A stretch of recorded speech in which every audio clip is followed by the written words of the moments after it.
हमारे सुनने वालों ने जो स्रोत भेजे हैं वो भक्तमाल और पुराणों की परंपरा से हैं। और आज हम भगवान के एक बहुत ही अनोखे अवतार, हंस अवतार की कहानी और उसके पीछे जो गहरा संदेश है उसे समझने की कोशिश करेंगे। बिल्कुल। और इसकी शुरुआत एक ऐसे सवाल से होती है जो शायद हम सबके मन में कभी ना कभी आता ही है। हाँ, और सवाल बहुत सीधा साधा है। जब दिमाग हर वक्त दुनियादारी में, ऑफिस, परिवार, सोशल मीडिया, इन सब चीजों में फंसा रहता है तो फिर खुद की भलाई का, मन की शांति का रास्ता कैसे मिले? मतलब हमारा मन चीजों में उलझा है और चीजें हमारे मन में घुसी हुई हैं, तो इस चक्रव्यूह से भाई बाहर कैसे निकले? और कमाल की बात यह है कि ये सवाल हम और आप नहीं पूछ रहे। ये सवाल पूछा था ब्रह्मा जी की सभा में 4 महान ऋषियों ने, सनक, सनंदन, सनातन और सनत कुमार। अच्छा, और सबसे दिलचस्प बात तो ये है कि ब्रह्मा जी, जो सृष्टि के रचयिता हैं, वो भी इस सवाल का जवाब सीधे सीधे नहीं दे पाए। जी। उन्होंने जवाब देने के लिए भगवान का ध्यान किया। यहीं से कहानी में एक अनोखा मोड़ आता है। जैसे ही ब्रह्मा जी ने ध्यान लगाया, भगवान स्वयं एक तेजस्वी हंस के रूप में उनके सामने प्रकट हो गए। तो चलिए आज इसी पर गहराई से बात करते हैं कि उस हंस रूपी भगवान ने इस सबसे बड़े सवाल का क्या जवाब दिया। तो ऋषियों का सवाल एकदम साफ था।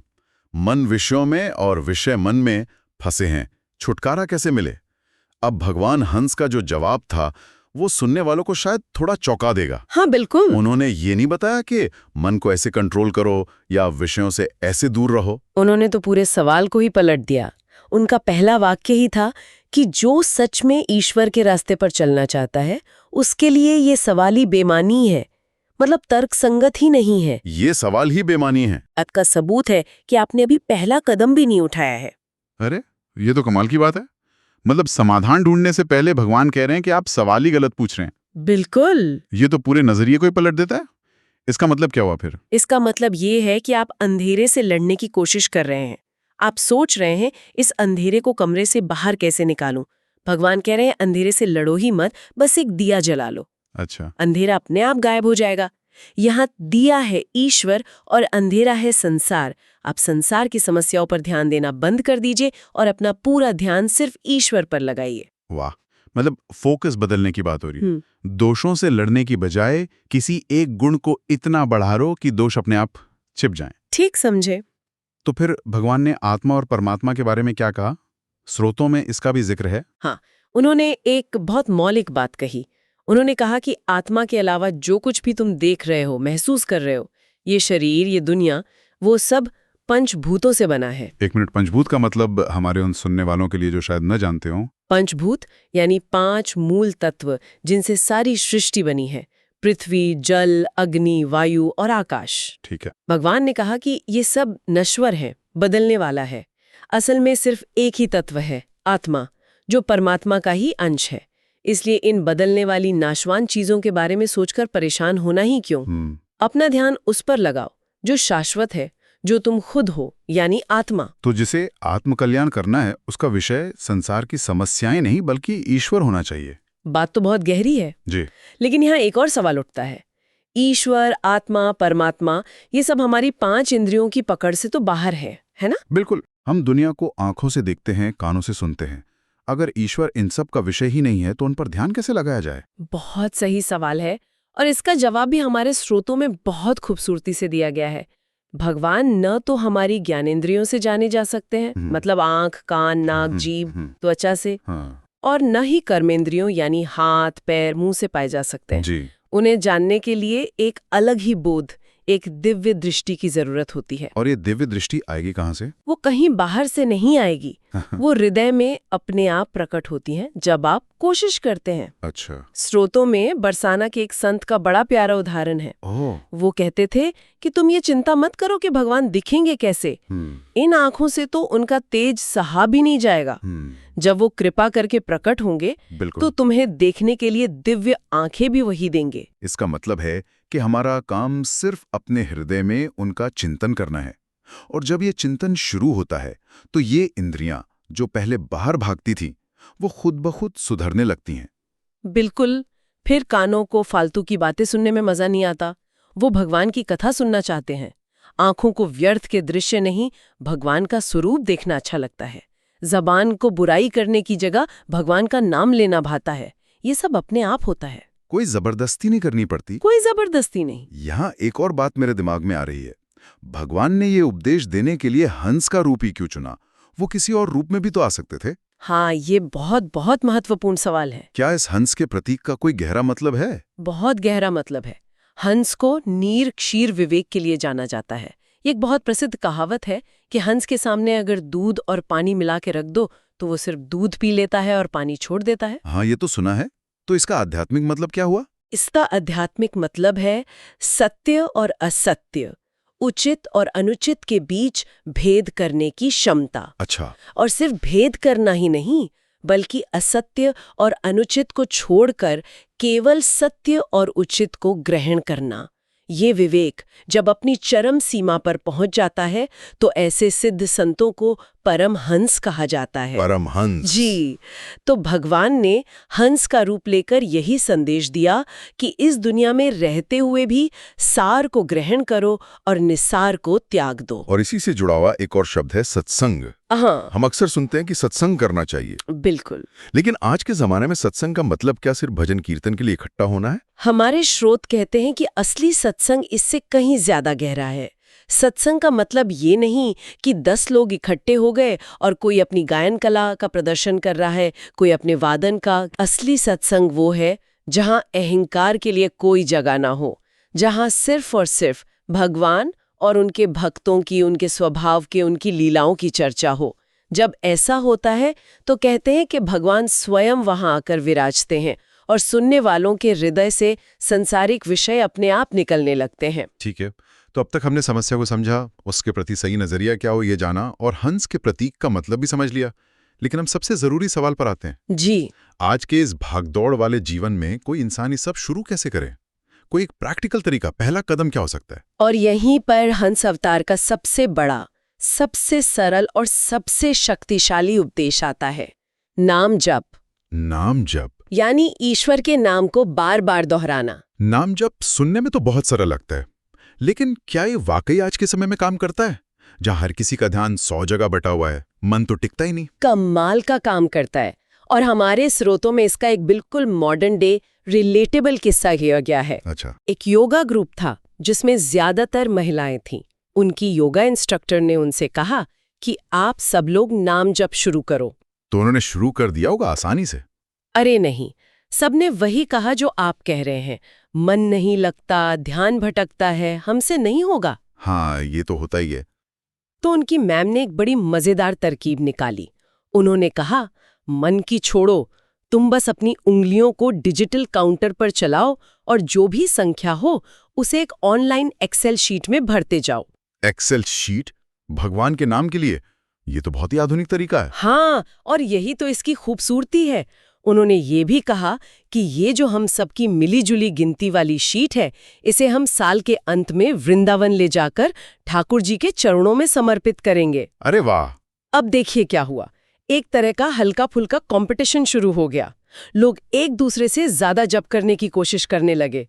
मन लगे ना लगे, उंगलियां काउंटर पर चल रही थीं और एक्सेल शीट भर रही थी। और इसका नतीजा क्या हुआ? नतीजा अद्भुत था।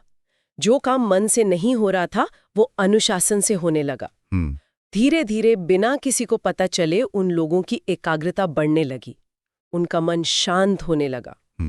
फिर उसी ग्रुप में किसी ने कहा, चलो हर हफ्ते रामचरितमानस का पाठ करते हैं। वो शुरू हो गया। फिर कुछ लोग इतने प्रभावित हुए कि वो गुरु से दीक्षा लेकर आ गए। अच्छा। फिर बात आगे बढ़ी, चलो एकादशी को भक्तमाल की कथा करते हैं। और आज स्थिति ये है कि वो ग्रुप रोज 1 घंटा भक्तमाल की कथा सुनता है। वाह! मतलब एक छोटे से बीज से, जो शायद बिना मन के ही बोया गया था, इतना बड़ा पेड़ खड़ा हो गया। बिल्कुल, यही नाम जप का सिद्धांत है। ये जरूरी नहीं कि शुरू में मन लगे। निरंतर अभ्यास से पहले एकाग्रता आती है। एकाग्रता से विवेक जागता है, सही गलत की समझ। विवेक से वैराग्य आता है, यानी दुनिया की फालतू चीजों से मन हटने लगता है। और वैराग्य से ही मुक्ति का, परम शांति का मार्ग खुलता है। इस सिलसिले में शास्त्रों का एक आंकड़ा भी दिया गया है जो बहुत दिलचस्प है। हाँ, एक बहुत गहरा आंकड़ा है।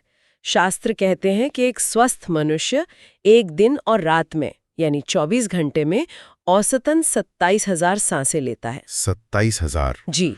और अभ्यास करने वाले साधक लगभग 2 घंटे में 27,000 बार भगवान का नाम जप सकते हैं। तो इसका मतलब हुआ कि आपकी हर एक सांस के साथ भगवान का एक नाम जुड़ गया। ठीक समझे। और जिस व्यक्ति की हर सांस भगवान के नाम से जुड़ जाए, उसे फिर किसी तीर्थ, व्रत, यज्ञ या किसी और कर्मकांड की जरूरत ही नहीं रह जाती। वो अपने आप में ही एक चलता फिरता तीर्थ बन जाता है। बिल्कुल, ये है नाम की शक्ति। ये जो वैराग्य और दुनिया की चीजों से मन हटने की बात है, इसे और मजबूत करने के लिए हमारे स्रोत एक बहुत ही जबरदस्त पर्सपेक्टिव देते हैं, समय का, काल का पर्सपेक्टिव। हाँ, सनातन धर्म में जो समय की गणना है वो तो दिमाग हिला देती है। हाँ, सही में। जब हम उसे समझते हैं तो अपनी 80-90 साल की जिंदगी की चिंताएं, मान, अपमान, सुख दुख, ये सब बहुत छोटे और मामूली लगने लगते हैं। कहाँ से शुरू करें? युग से? हाँ, चलिए वहीं से शुरू करते हैं। 4 युग होते हैं, सतयुग, त्रेता, द्वापर और कलयुग। इन चारों को जब मिला दिया जाता है तो बनता है एक चतुर्युग।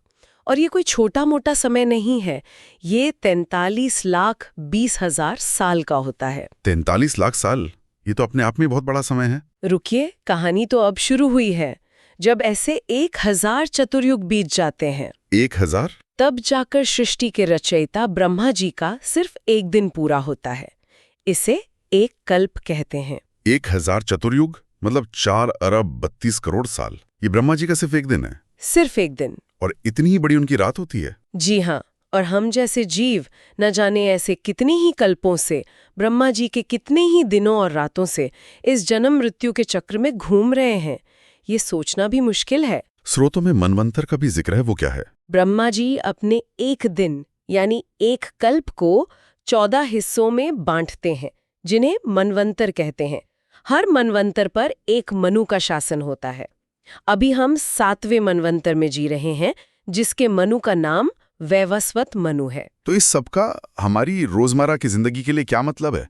ये बड़ी बड़ी संख्याएं हमें क्या सिखाती हैं? ये हमें हमारे अहंकार की असलियत दिखाती हैं।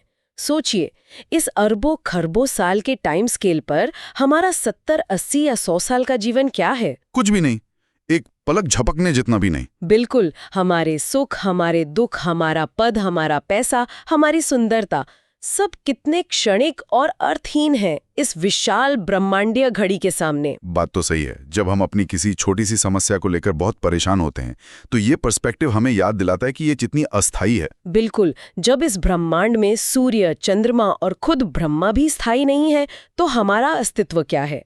हमारे रिश्ते, हमारी नौकरी, हमारा घर, ये सब आगंतुक हैं। आगंतुक यानी मेहमान जो आए हैं और एक दिन चले जाएंगे। ये शरीर भी एक मेहमान है जो कुछ समय के लिए मिला है। जब ये बोध, ये समझ गहरी हो जाती है तो इंसान को दुख में बहुत ज़्यादा दुख नहीं होता और सुख में बहुत ज़्यादा अभिमान नहीं होता। वो हर स्थिति में सम यानी बैलेंस्ड रहना सीख जाता है। तो सनकादिक ऋषियों के सरल से दिखने वाले सवाल से शुरू हुई ये चर्चा हमें एक बहुत गहरे समाधान तक ले आई। लड़ना छोड़ दो, अपना ध्यान बदलो। हाँ, विषयों से, मन की कमियों से लड़ने की बजाय ईश्वर के नाम में उनके ध्यान में स्थित हो जाओ। अपने दोषों को गिनना बंद कर दो। श्रोता कहते हैं कि ईश्वर की कृपा जब होती है तो वो हमें हमारे दोषों सहित स्वीकार करती है, जैसे एक माँ अपने बच्चे को करती है, चाहे वो कैसा भी हो। अंश अवतार का सार यही है, संसार के विषयों पर सोचना और चिंता करना छोड़ो और ईश्वर के नाम में स्थित हो जाओ। बाकी सब नाम अपने आप कर देगा। अंधेरे से लड़ने की जरूरत नहीं, बस दिया जला लो। बस दिया जला लो, बिल्कुल सही। आज की इस पूरी बातचीत के बाद हमारे सुनने वालों के लिए सोचने के लिए एक विचार छोड़ जाते हैं। स्रोत कहते हैं कि त्याग कोई प्रयास नहीं है बल्कि एक परिणाम है, यानी letting go is not an action, it's a result. अगर ये सच है तो हम जीवन में जिन चीज़ों को छोड़ने की लगातार कोशिश कर रहे हैं, कोई बुरी आदत, कोई नकारात्मक सोच, कोई मोह, तो क्या हम गलत दिशा में मेहनत कर रहे हैं? क्या असली रास्ता कुछ छोड़ने का नहीं बल्कि जीवन में कुछ ऐसा जोड़ने का है जो इतना शक्तिशाली हो, इतना आनंदमयी हो कि बाकी सब कुछ उसके सामने फीका पड़ जाए और अपने आप छूट जाए?